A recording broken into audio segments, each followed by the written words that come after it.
सुदामा सुनते ही तोड़े चले आए मोहन, लगाया गले से सुदामा को मोहन, लगाया गले से सुदामा को मोहन। हुआ रुक्मणी को बहुत ही अचंभा, हुआ रुक्मणी को बहुत ही अचंभा, ये मेहमान कैसा अजीब आ गया है, मेहमान कैसा अजीब आ गया है। सुदामा मेरे परम मित्र, क्षमा करना मित्र, मेरे सैनिकों ने तुम्हें कष्ट दिया हो तो। मित्र, तुम्हें मिलते ही सारा कष्ट भूल गया हूँ। अरे रे, सारी बातें यही करोगे या भीतर भी पधारोगे? पधारिए पंडित सुदामा, पधारिए। साक्षात त्रिखंड के अधिपति किसको लाने के लिए गए? सुदामा को। आप कभी लेने गए थे अपने मित्र को स्टेशन पे? गए थे। ये सुदामा की मित्र प्रेम की कहानी आज भी हम सब याद करते हैं। आओ मित्र, आओ, बैठो मित्र।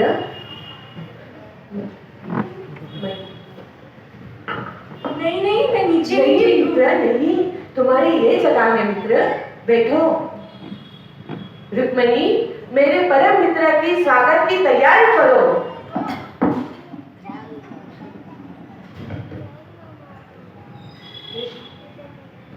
में अपने सुदामा बिठाए, चरण आंसुओं से प्रभु ने धुलाए, हाँ, चरण आंसुओं से प्रभु ने धुलाए। न घबराओ प्यारे जरा तुम सुदामा, न घबराओ प्यारे जरा तुम सुदामा, खुशी का समा तेरे करीब आ गया है, खुशी का समा तेरे करीब आ गया है।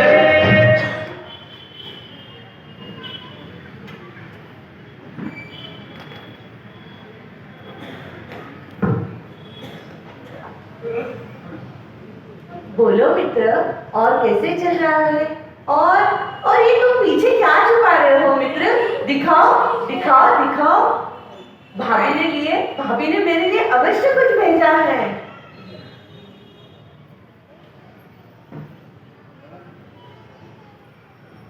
क्या खा रहे हैं श्री कृष्ण? अरे वाह, क्या स्वादिष्ट पोहे हैं। लो रुक्मणी, आप भी खाओ। लो, आप भी खाओ। लो, आप भी खाओ।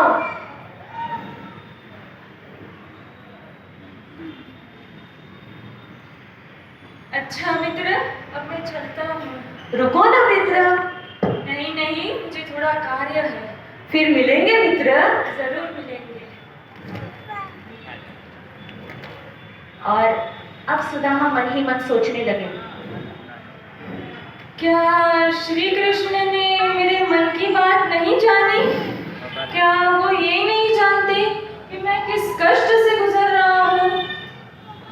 रहने दो।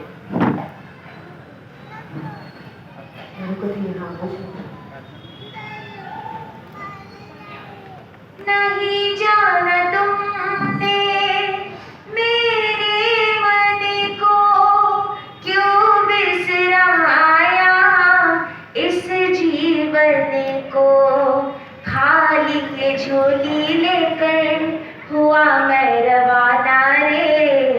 तूने न जाना कान्हा, तूने न जाना रे। अरे, मेरा घर परिवार सब कहाँ गए? बीवी बच्चे कोई नहीं है। हम यहाँ हैं स्वामी। पापा पापा, हम यहाँ हैं। अरे, ये सब किसने किया? ये सब तो कृष्ण की लीला है। कन्हैया की लीला तो अपरंपार है। हाथी घोड़ा पार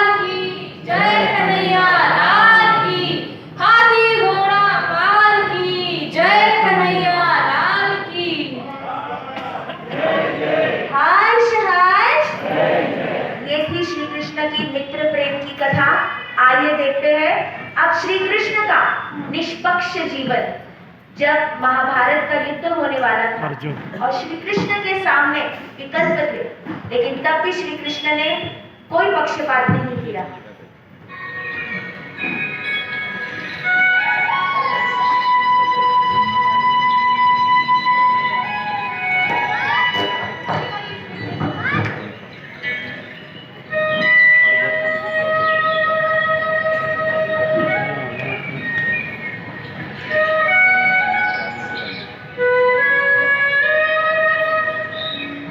अरे पार्थ, तू कब आई?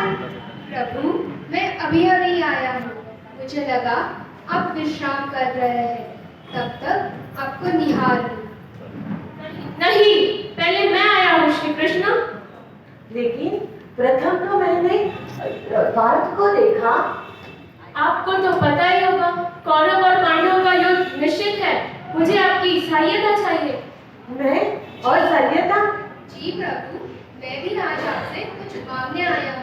मांगो पार्थ। नहीं, पहले मैं आया हूँ, मैं पहले मांगूंगा। दुर्योधन, तुम प्रथम आए होगे, लेकिन तुम मेरे सिर के पास खड़े थे तो मैं तुम्हें देख नहीं पाया। प्रथम अवसर मैं पार्थ को दूंगा। मांगो पार्थ। प्रभु, मैं यहाँ श्री कृष्ण ही मांगने आया हूँ। मुझे आप ही चाहिए। मैं? चलो, अब अर्जुन ने आपको मांग ही लिया है तो मुझे आपकी चतुरंगिनी सेना चाहिए। एवमस्तु।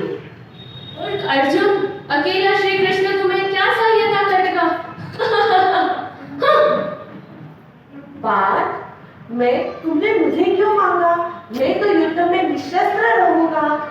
प्रभु, एक युद्ध भूमि में एक योद्धा से भी ज्यादा महत्वपूर्ण होता है एक साथी का होना।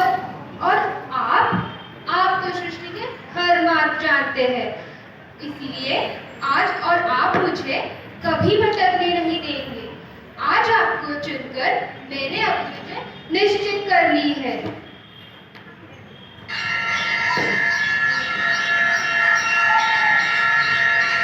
हर्ष हर्ष! दुर्योधन ने किसे चुना? चतुरंगिनी सेना को। और अर्जुन ने श्री कृष्ण को। और विजय किसकी हुई? अर्जुन की। कृष्ण की और अर्जुन की। आइए देखते हैं।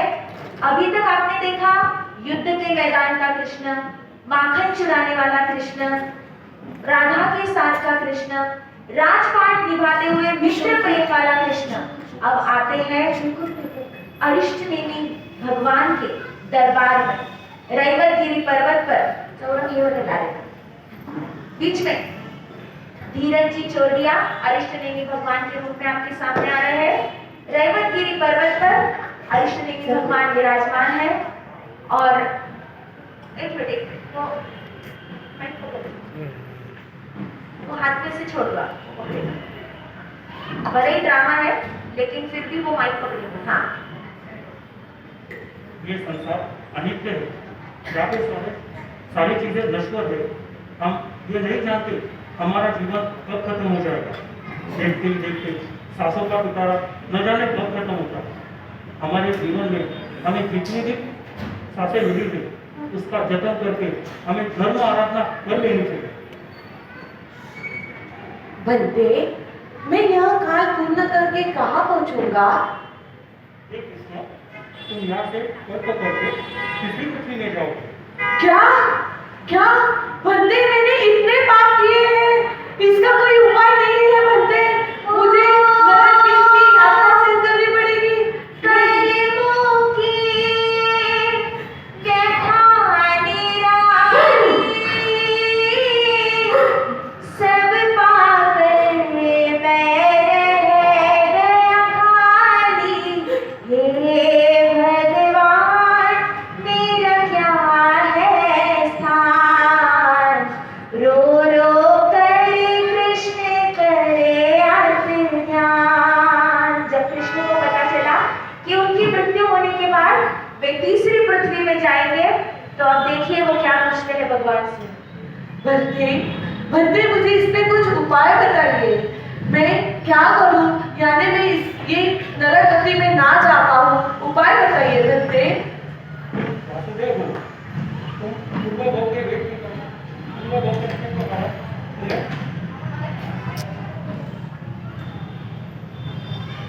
वासुदेव हो, पूर्व भोग के निधन के कारण यह निश्चित है। लेकिन तुम अर्थदान मत भरो, आने वाले 24 में तुम 12वें अमम नामक तीर्थंकर बनोगे। क्या क्या? ओ प्रभु कहे तो तीर्थंकर पदधारी, अमम नाम के तुम अवतारी, सुन कृष्ण के घट हर्ष न समाय, हर्षित हो कृष्ण शंख बजाय।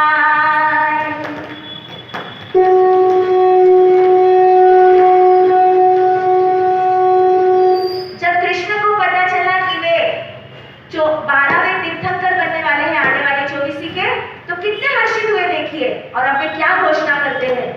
सैनिकों, जाओ नगर में ऐलान कर दो, जो भी दीक्षा लेना चाहता है उसकी अभिनिष्क्रमण की यात्रा और उनके परिवार का पालन पोषण ये राज परिवार करेगा।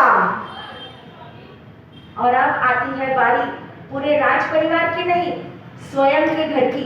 बारे को कोई दीक्षा लेने तो कितना चौको लागे है, और अब घर का जब कोई दीक्षा लेता है, अब श्री कृष्ण क्या करेगा?